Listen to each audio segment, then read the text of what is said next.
All right, in my usual kind of rambly, not pre-planned way, I'd like to talk a little bit about how I would actually run a session. And I'm going to talk about my campaign Shadows Over Garenport, which is really just kind of an outline. I did start it with a group, then I moved, and so I wasn't able to finish it. I'd like to eventually return to it in some way. In fact, I've planned on possibly doing it as a solo DMing type of podcast on YouTube. That's a little bit unusual because I wrote the campaign and I'm also the players. Usually solo DMing uses a lot of randomization so you're actually surprised as a player by what happens. That wouldn't really happen quite as much with this because I kind of have an outline already. I would do a lot of extemporaneous kind of inventing stuff on the fly, and then of course I would be rolling dice and making checks the same way that you normally do when you're playing the game, which of course can sometimes have surprising results.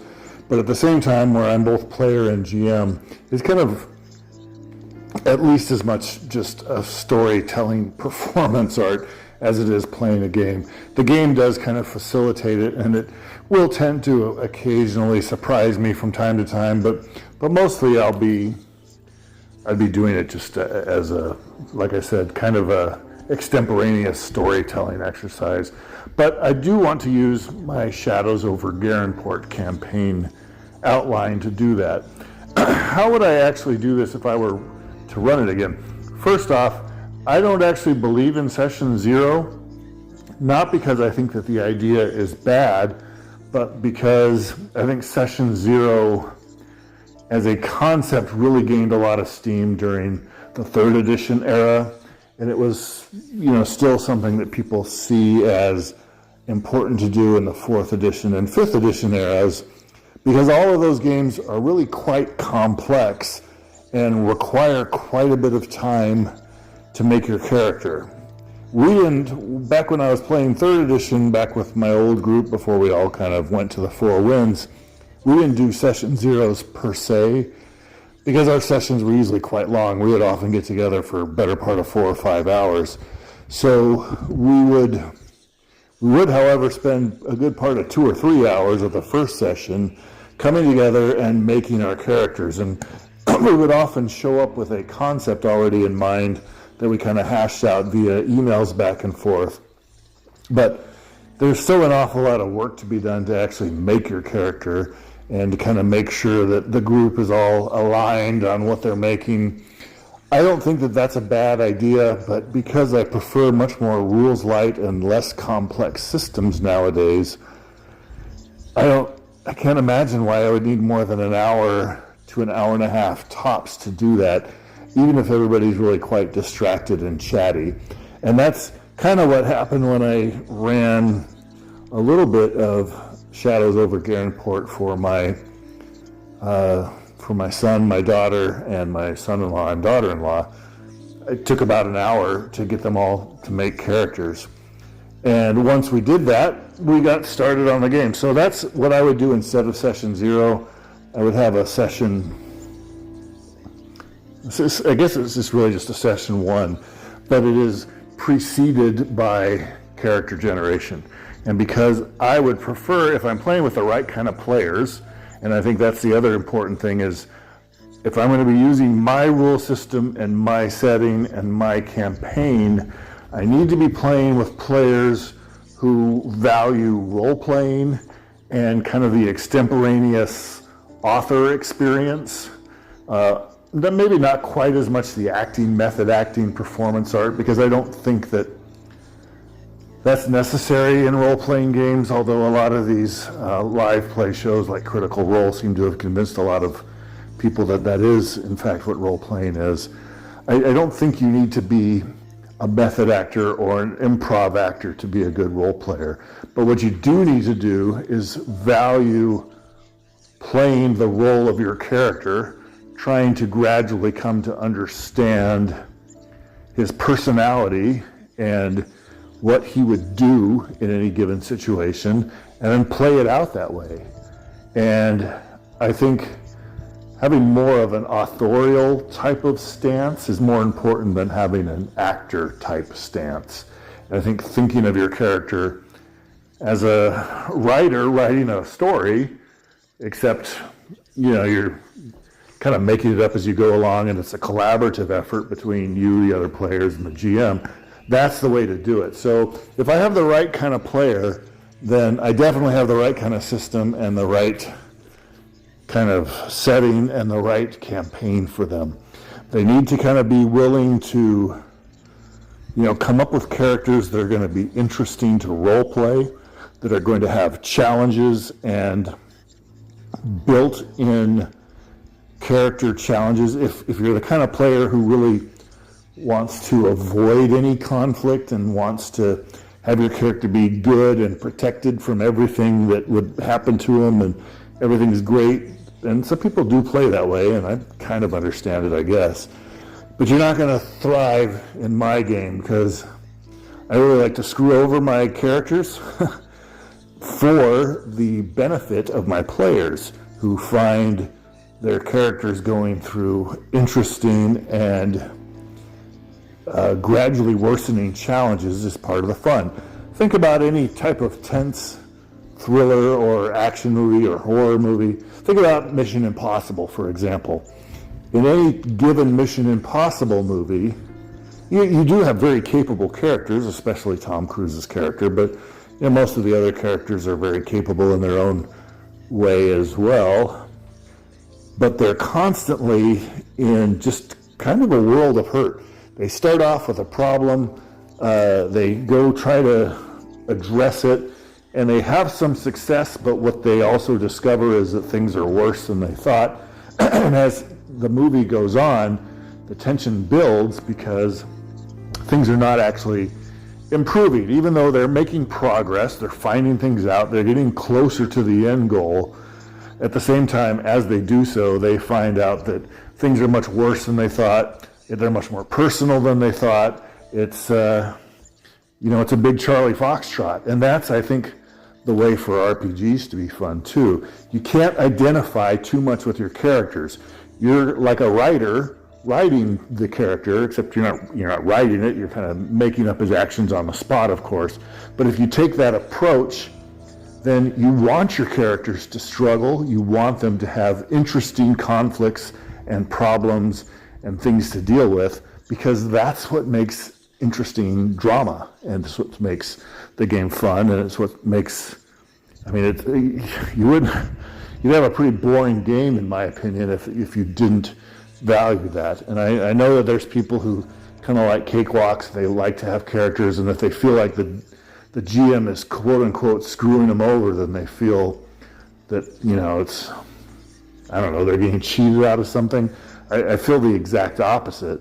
The GM is deliberately there to screw over your characters, but to do it in a way that's entertaining for you as the player. So that doesn't mean that, you just take away all of their fun things that you came to the table hoping to do. That's not what it means at all. But it does mean that your characters have vulnerabilities and other interesting things to be exploited to have more interesting stories.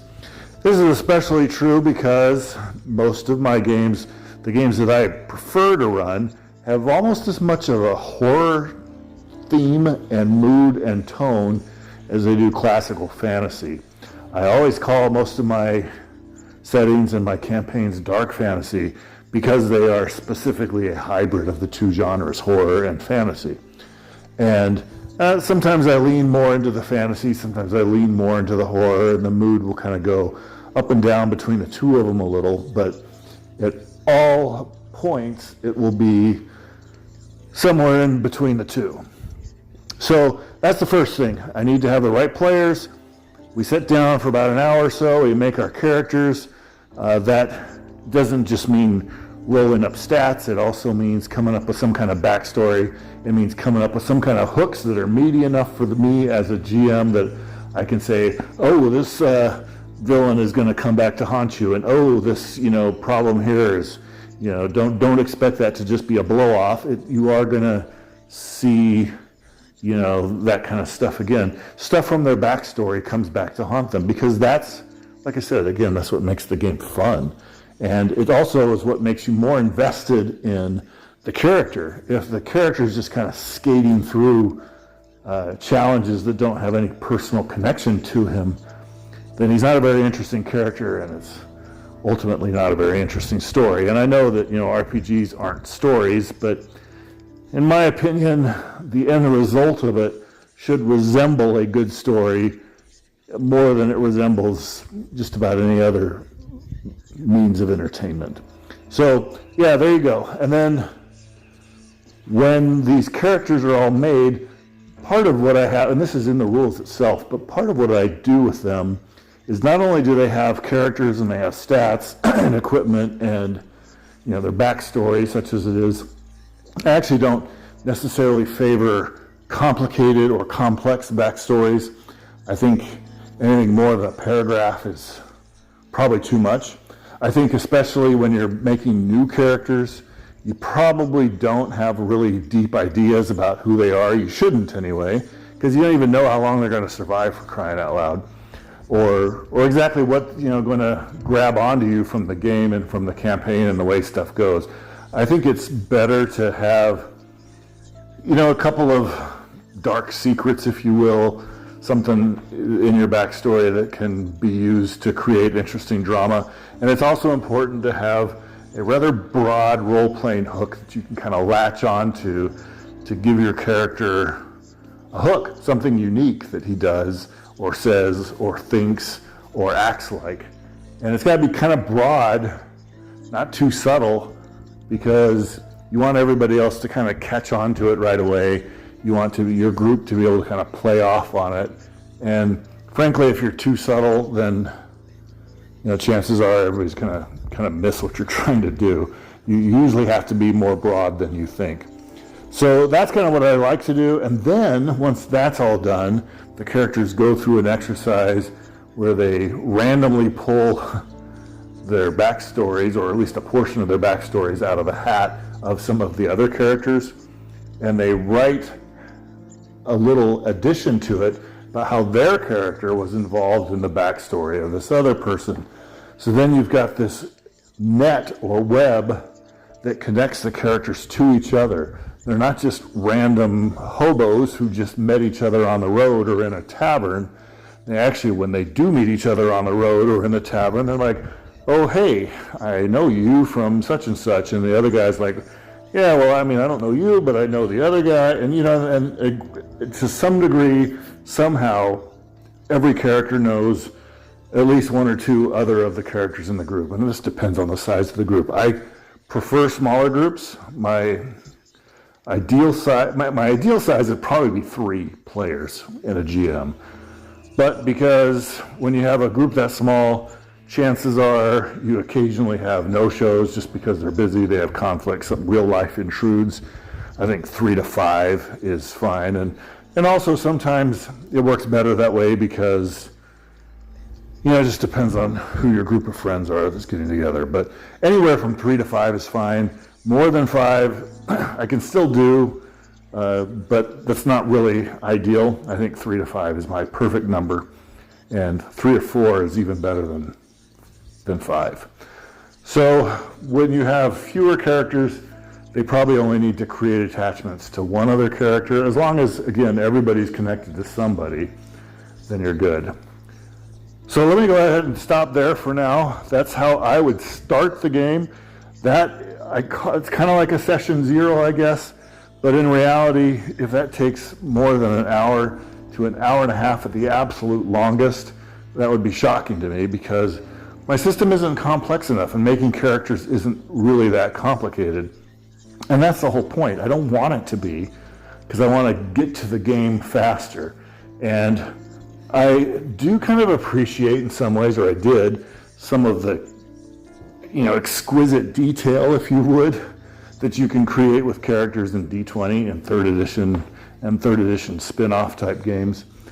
But I don't know, I guess I don't feel that I need any of that anymore in order to come up with interesting characters, and I don't feel that mechanically interesting characters make them narratively interesting characters, and frankly, I care much more about narrative interest than I do about mechanical interest or tactical interest, and I don't care about tactical interest much at all.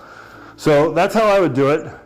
When I come back, let me start with what would I do with the characters the remainder of the sessions when they actually start playing. How do we start? And I'm going to start kind of with my Shadows of Garenport outline and talk about some of the stuff that I do. And well, you know, I was about to start talking about this, but I'll save it for the next video. How do I do my outlines? Because I don't want to get too far ahead. But as a GM, I'm very keen on not preparing too far ahead for various reasons. One of which being, I have no idea what the players are going to do. I don't want to pre-write a campaign for them. I just write a very broad, vague outline of. And it's more focused on what antagonists, would-be opponents will be doing than it is on what the players will do about them. That's kind of for them to figure out. What I like to write is, well, here's what's happening, and here's what the bad guys are doing, and here's how the PCs might come across that information. And most players that I know will bite on those hooks. They, you know, frankly, if they don't, if they're like, well, I'm not interested in that, I'm interested in doing something totally different, that's kind of a problem player who's, you know, trying to force his own vision of how gaming should be on the group. And you know, if your whole group is on board with that, that's fine, but I've never known more than a handful of people who claim to operate that way, and I've never actually seen them do it in person, so I don't know if it's really true or if it's just them talking about a platonic ideal of how they think gaming should be. Anyway, I'll go ahead and quit now.